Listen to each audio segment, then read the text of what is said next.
saka nanga tiri kuita zvekare pano pahatirare 263 pano paichaenda kubatira manews updates ezvinhu zviri kuitika munyika yedu yezimbabwe.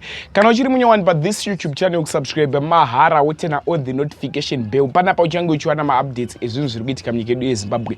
Uyezve malikes enyu akatikoshera zvikuru zvinobatsira kuti video rinenge ringe richifamba kuhama neshamwari.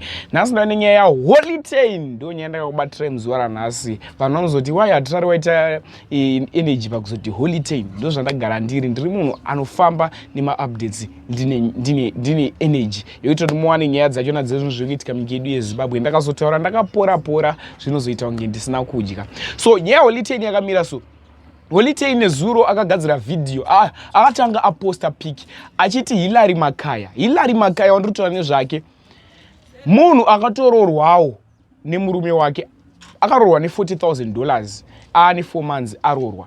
So holiday akabva buda masisi social media achitaura kuti iye wamuri kuti Hilary Makaya ndiye prostitute raholiday. Holiday ndo mutauro waita achiti anzi aiwa vana Hilary Makaya maprostitute edu isusu atinodhila nawo kana tafunga zvekuita gumbomba gumbo panze aiti ndi Hilary Makaya. Kana usati waona video dakutanga ndakuisira video ronova ndadzoka nditsudzura pekupesera kuti chii chakakonzeresa kuti holiday wachona abve aita accident. Ndo nyaya makanyomerera kuti holiday aita accident mpenyu here akufa here ndo nyaya mudaona zonzwisisa ndichaibata yese. Ndadimboone holiday achiti Hilary Makaya ndiye prostitute rake.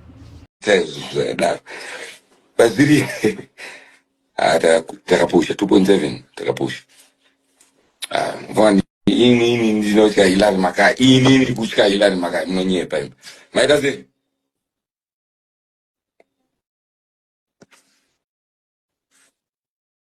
Mungu mekesha kana data za jina live yangu. Anyway, I'm the leader of the youth and I'm the speaker of the truth. But in the one only Jaira, one Magata sana Hilary Makaya. Jaira on the Pinam Surumangu da one headache. And 3,000. Okay, fine. No, that then I want one audience there with 3,000 dollars and sorrow. I would have been happier. 3,000. I do anasma. Do I? And Hilary Makaya. Karama is here, and I'm telling you from the horse mouth. Maure do my does it? Why does they go? Mango, doubt that you're on Mahure, Mahure had out his size.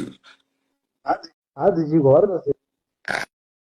Sir, Mahure, I go ever take pound. Doctor, what's you, bro? Ndinofunga wazvionera video raholiday achiti Hilary Makaya iprostitute rake raanofuara kuti iye kana afunga kuti amusikanzwa ndo maprostitute acho. Kune vasingazive Hilary Makaya ndiro pic ramuri kuona pascreen penyu iriri. So holiday apedza mashoko ayaya asi ndinokumbura kuti mbojaja nyaya iyi muri yeZimbabwe. Holiday murume wemunhu anotozikanwa kunzi holiday murume wemunhu. Hilary Makaya mukadzi wemunhu watiri kuzivawo semhuri yeZimbabwe kuti Hilary Makaya akaposta pasocial media achiti arorwa ne$40,000 US ndo mari yakarorwa yakarorwa kumba kwana Hilary Makaya. Iye murume wachionawo waHilary Makaya achiona drama rakaita seiriri kana chiri chokwadiyo rakaita seiri anofila sei chimbotorawo tsoka idzi iwo ndiwe murume iwewe waHilary Makaya. Example yatakupai wombonzi ndiwe wababa wakarorawo Hilary Makaya unofila sei wakaendesa 40,000 cash kunorora.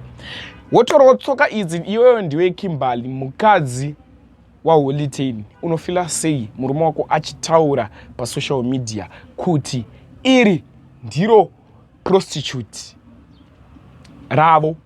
Nokumbura kuti zvadofuka kukombe section pamusoro pepost iyi. Holiday ataura mashoko aya nezuro manheru akabva aita accident.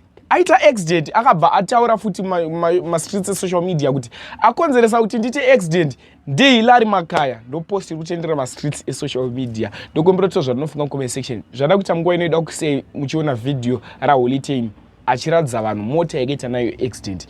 Ndokumbura share this video kuhama neshamwari. Ini ndisahatirari 263 ndaenda muwe nenguva yakanaka. Much love. Nandabuda ndandabaya. Ndaenda. That's not going on matter. Knows that my parents to push every day. But I came here for proof of life. Proof of life. And I couldn't engage it in Buddha 2024. Sharama. Eh. Pani